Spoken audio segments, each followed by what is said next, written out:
Before we begin, you should know that this episode contains conversations about the trauma of sexual assault.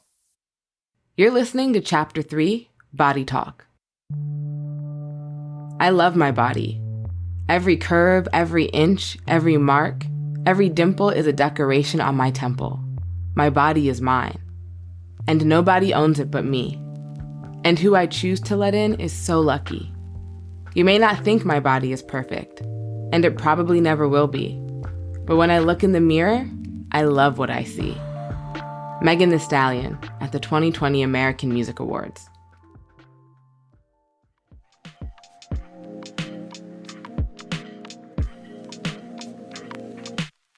As you can probably already tell, today we're talking about bodies. The early messages we receive that inform how we move, how we interact with ourselves, with others, and how we even come to think about sex. But we're going to do something a little different today, something we wanted to experiment with as a team. So hear me out real quick. When our production team thought about how do people first learn about sex education, we realized that a lot of it happened in schools. And many of us could definitely relate to that moment, when your teacher would roll out that bulky cart with the TV and the VHS player for video time. And as much as we all loved watching videos because it meant less classwork, let's be honest, the videos were always super stuffy and very outdated. But we all love a little nostalgia, right? So we decided to put a new spin on the sex ed video to really have the kind of body talk that I think a lot of us wish we had back in school, and maybe even now. Oh, and by the way, I'm Gabrielle. You can think of me as your class TA for the day. Martina's joining us too, but this episode, she's playing the sex ed instructor in the video to bring us all the facts and figures along the way. So whenever you hear this music, that means we switched back over to the video. And don't worry, I'll be here to give you a few examples of how the data plays out in real life through the stories of Anasia, Shayla, and Erick. But before we begin, let's just start with the basics.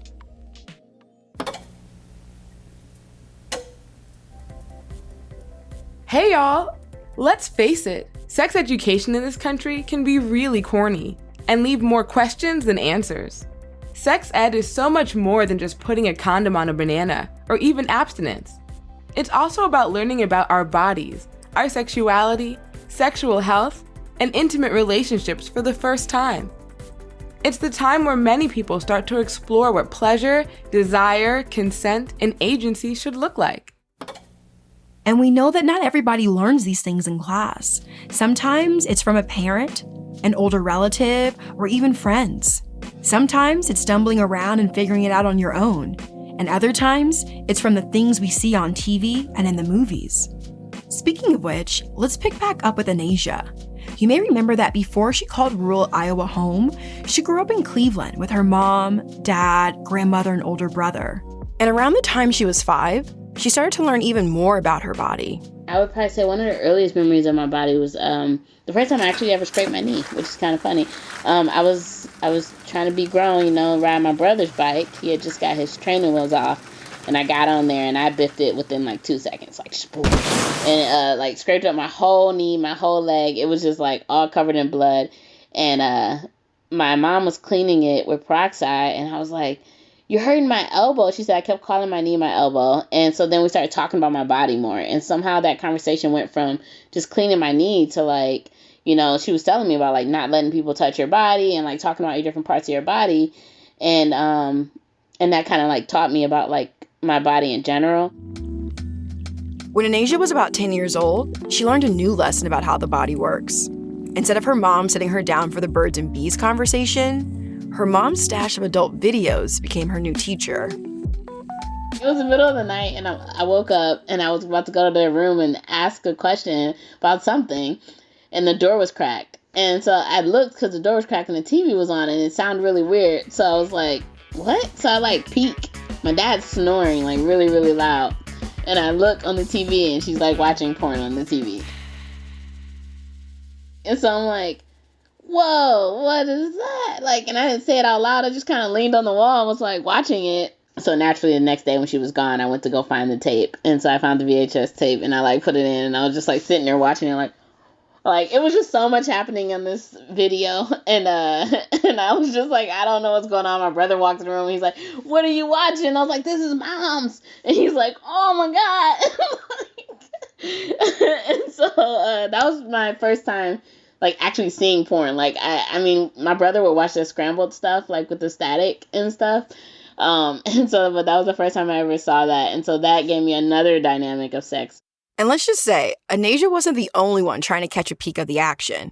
And to be honest, that's the case for a lot of young people across the country. Let's turn back to the video for more on this. For so many kids, porn might be the first time they ever see sex. And the data supports this too. A 2018 study from Indiana University revealed that a third of young people have seen porn for the first time by the age of 12. And students, let's keep in mind, this isn't really a huge surprise when you think about how influential porn and even pop culture can be in defining what sex and intimacy are, even if it's an incomplete picture. But what happens when puberty arrives and your body starts to change and take on a new life of its own? What happens when adults at home aren't even comfortable talking about it?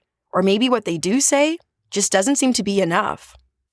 Growing up in the Mississippi Delta, Shayla remembers first learning about her period from her aunt, who was a local labor and delivery nurse in the area. But beyond that, there wasn't a whole lot of body talk happening at home or even at school for that matter.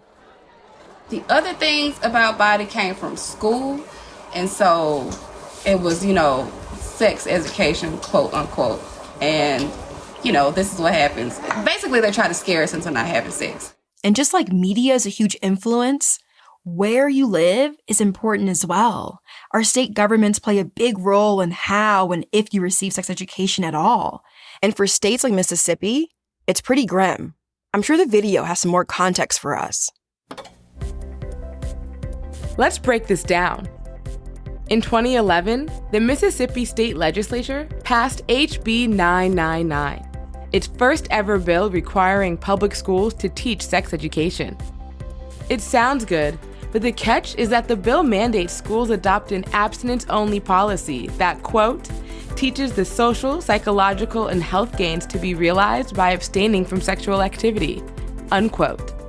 On top of that, any demonstrations of contraceptive use are banned, as well as LGBTQ topics and conversations about sex outside of marriage. Beyond the Delta, rural students' access to sex education has become even more limited. For instance, the Guttmacher Institute found that from 2006 to 2013, the percentage of rural youth who received instruction about birth control declined from 71% to 48% among female students and from 59% to 45% among male students. So when you take into account things like HB 999 or the fact that rural students are having decreasing access to sex education, it may not come as a surprise to learn that Mississippi is also ranked as the most religious state in the country, according to a 2016 Gallup poll. And so more than just at home and in the classroom, many Mississippi kids, including Shayla's husband, Erick, they start to learn about sex at church. Growing up in the environment, the Pentecostal, Bible Belt, deep Southern and Black environment that I grew up in, there was not much talk to me or my peers, but other boys, about our bodies. Of course, around 12, 13, the church, like many churches, had a couple of events where they bring out everybody between the ages of 9 and 19 to talk about sex and you shouldn't do it. But it was never really a talk about, okay, this is what's going to happen in your body. I remember one piece of one of those sessions where the person on the video, and the entire session was pretty much conducted with the video, the person on the video mentioned wet dreams. And that's the only memory I have of anyone discussing what might take place in my body with me. Okay, class, are you still with me? It's time to talk about the big old government again. State rights and county-level policies often determine the curriculum for sex ed. But in 1981, the federal government became instrumental in setting a national standard with the Adolescent Family Life Act, or the Chastity Bill. This policy provided funding to communities and faith-based organizations that implemented sex ed curriculums that drove home abstinence-only messaging rooted in the notions of chastity and self-discipline. Sounds like our country's separation of church and state is more theory than practice, huh? Unfortunately, the chastity bill left many students like Erick without a space to have real conversations about the changes happening to their bodies, their desires, or sex itself. I'm pretty sure that's the only time I was ever talked to about my body was the guy on that video from the 80s that they showed us. Is the only person who ever talked to me. I wish I had gotten more discussion on these things from parents and siblings and friends and all of that, but it was just so taboo, like this whole idea of sex itself. Shayla also longed for an outlet to have these kind of conversations as her body changed throughout puberty. But her dad's advice mostly focused on just making sure Shayla knew how to protect herself.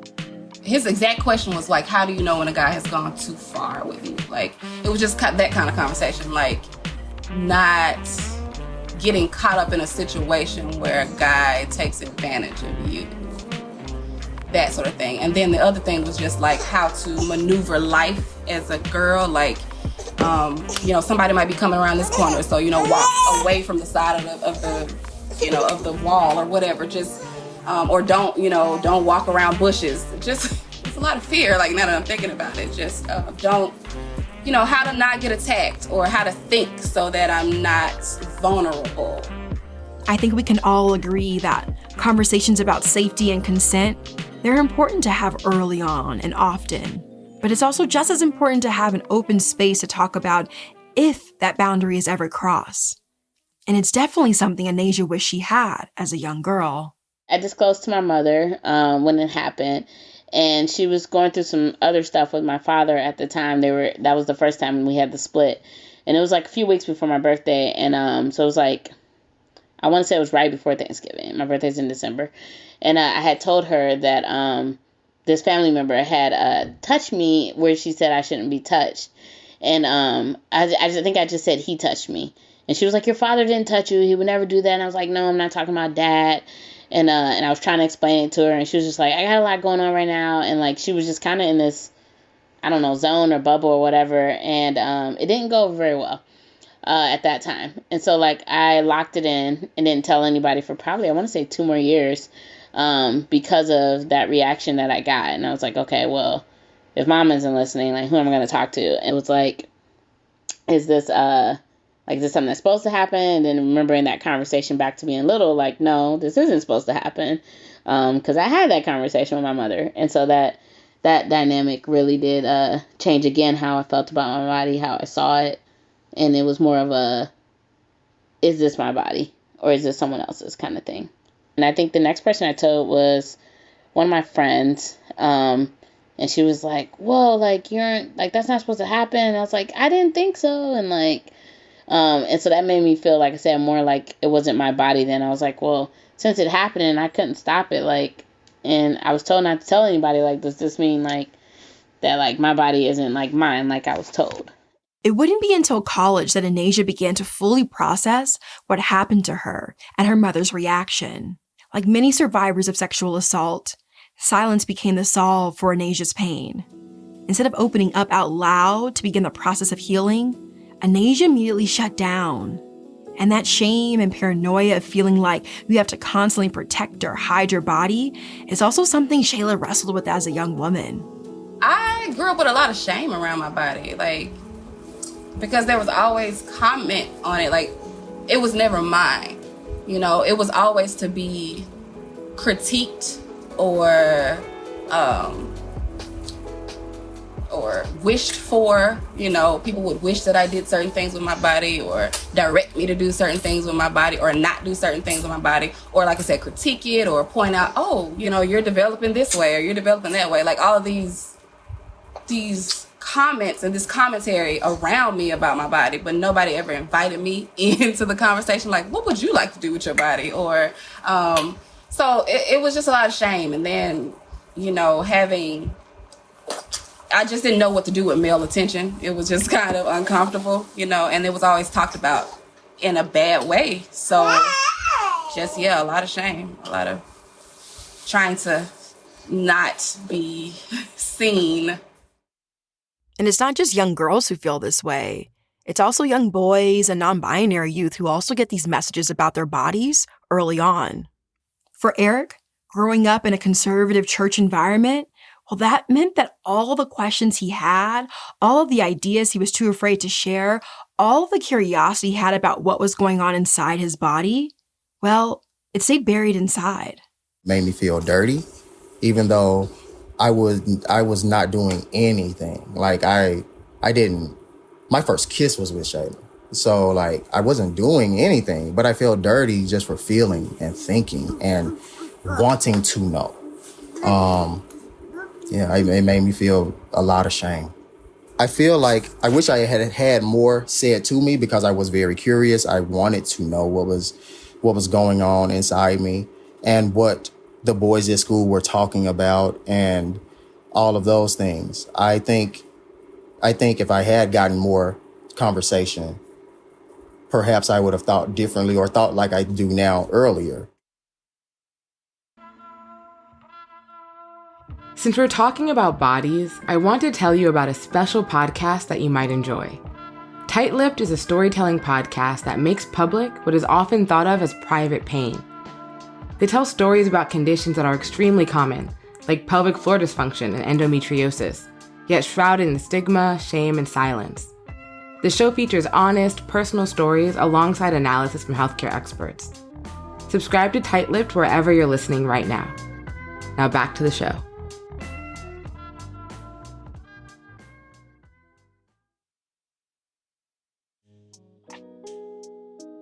Now, you may be wondering what Shayla, Erick, and Anasia's lessons about their body have anything to do with pregnancy, birthing, or even parenting, because after all, right, that's what the show is all about.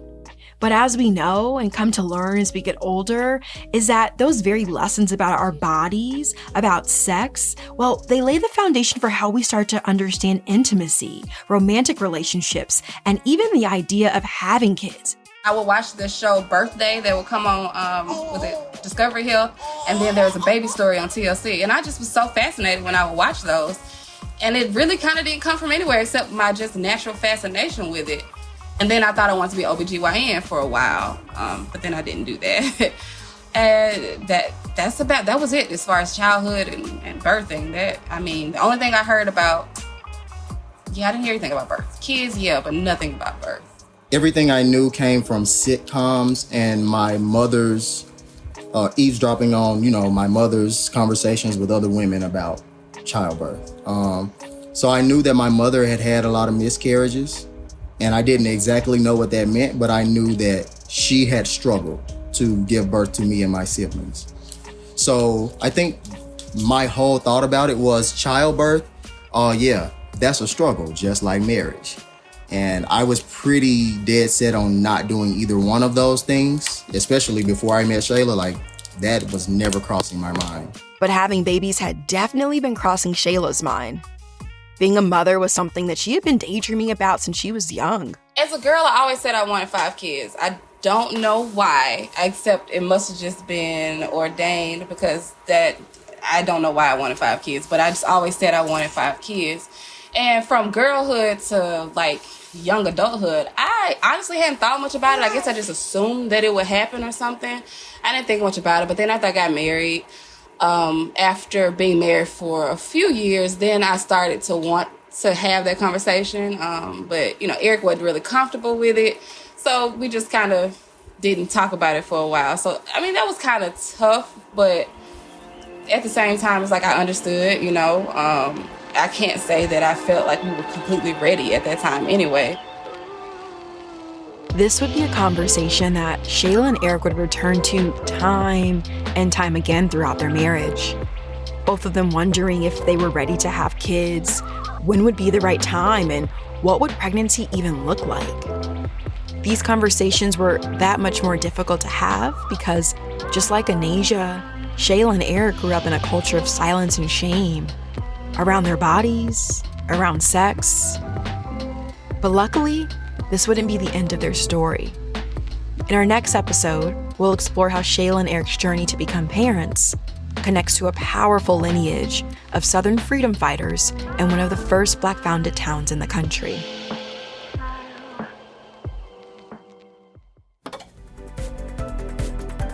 It looks like our time together has come to an end. Thanks for joining us for today's topic. See you next time.